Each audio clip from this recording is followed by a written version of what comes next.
राज एक युवा पत्रकार था जो दिल्ली की व्यस्त सड़कों पर खबरों की तलाश में घूमता रहता था। उसकी उम्र 28 साल थी और वह हमेशा सच्चाई की खोज में लगा रहता था। उसका व्यक्तित्व साहसी था, लेकिन कभी-कभी उसकी जिज्ञासा उसे मुश्किलों में डाल देती थी। उसका सबसे अच्छा दोस्त अमित था, जो एक सॉफ्टवेयर इंजीनियर था। अमित शांत स्वभाव का था, लेकिन राज के लिए कुछ भी करने को तैयार रहता था। दोनों की दोस्ती कॉलेज के दिनों से थी और वे एक दूसरे पर अंधा विश्वास करते थे।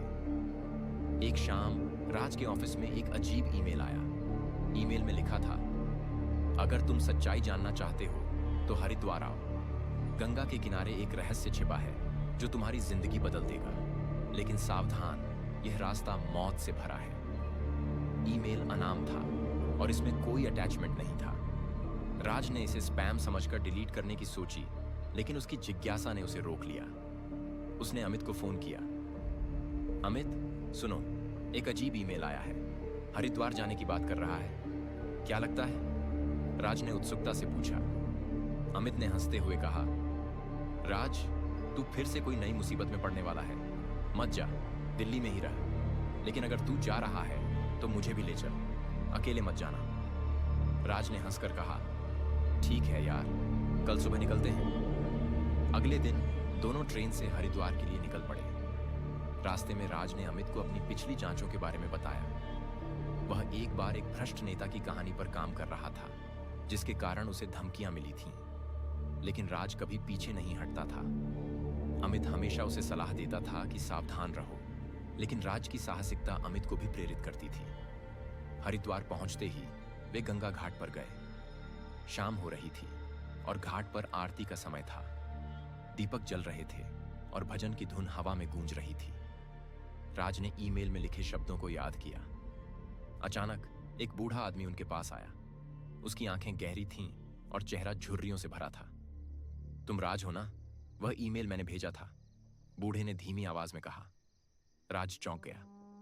कौन हो तुम और ये रहस्य क्या है? बूढ़ा मुस्कुराया। मेरा नाम हरिशंकर है। मैं यहाँ का पुराना निवासी हूँ, लेकिन समय कम है।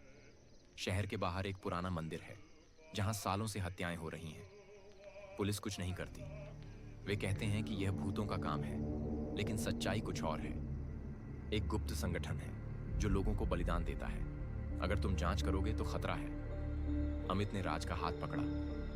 राज, ये मजाक लग रहा है, चलो वापस चलें। लेकिन राज ने मना कर दिया।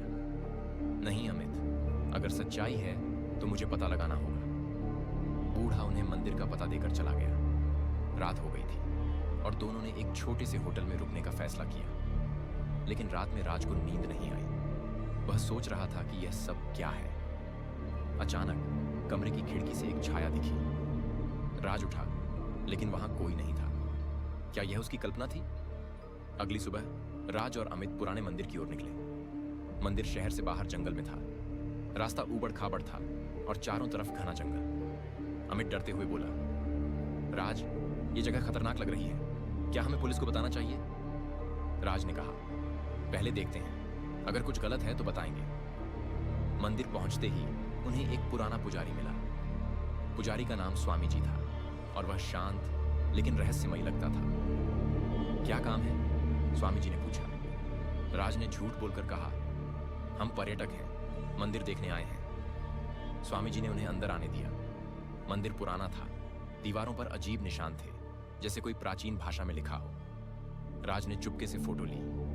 अचानक एक कमरे से रोने की आवाज आई। दोनों चौंक गए। यह क्या है? अमित ने डरते हुए पूछा। स्वामी जी ने कहा, कुछ नहीं, हवा की आवाज है। लेकिन राज को शक हुआ। वे बाहर निकले और जंगल में घूमने लगे। वहां उन्हें एक ताजा कब्र मिली। मिट्टी नई थी, जैसे हाल ही में किसी को दफनाया गया हो। राज ने अमित से कहा, यहां कुछ गलत है, हमें और पता लगाना होगा। शाम को वे वापस होटल लौटे। रात में राज का फोन बजा। अनजान नंबर था। राज, तुमने गलती की, मंदिर से दूर रहो वरना मौत आएगी। आवाज आई। राज ने फोन काट दिया, लेकिन उसका दिल तेज धड़क रहा था। अमित सो रहा था, लेकिन राज ने उसे जगाया। अमित, हमें सावधान रहना होगा, कोई हमें देख रहा है।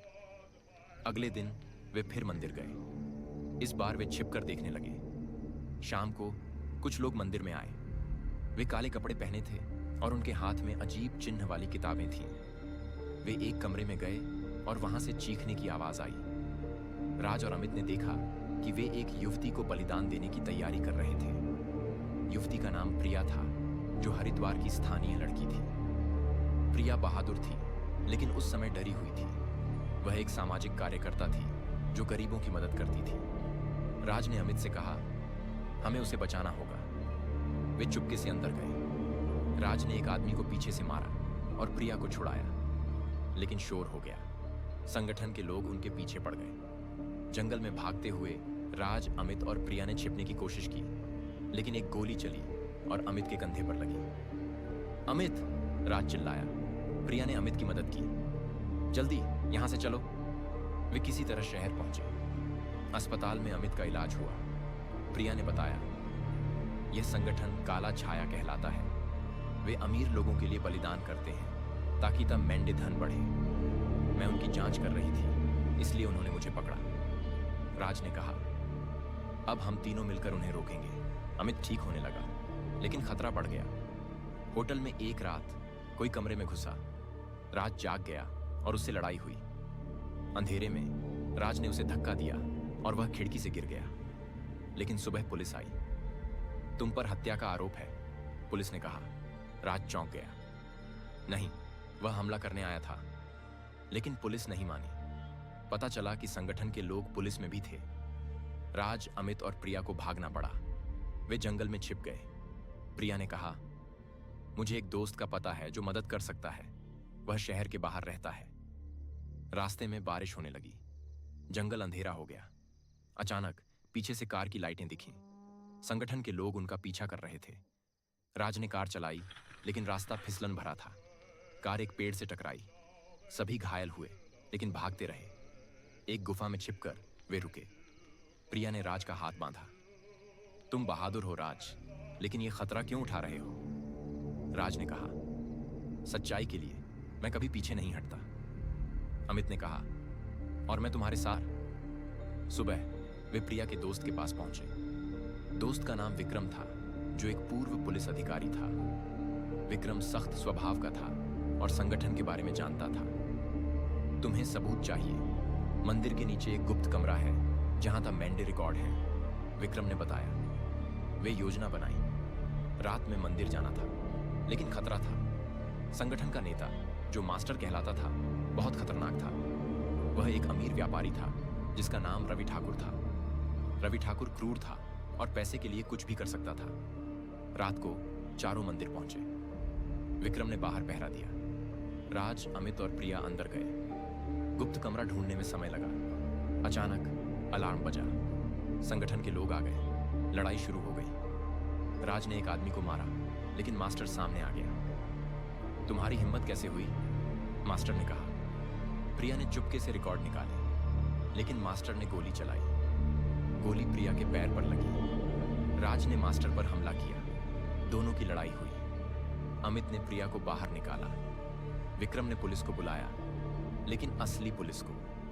लड़ाई में राज घायल हो गया, लेकिन उसने मास्टर को हराया। पुलिस आई और सबको गिरफ्तार किया। रिकॉर्ड से साबित हुआ कि संगठन ने दर्जनों हत्याएं की थीं। कुछ दिन बाद सब ठीक हो गए। राज ने खबर लिखी, जो सुर्खियां बनी। प्रिया राज से प्यार करने लगी। अमित ने कहा, राज अब शादी कर ले। राज हंसा, लेकिन एक रात फिर ईमेल आया। यह गुट नहीं हुआ, दूसरा संगठन है। राज चौंक गया। क्या खतरा अभी भी था?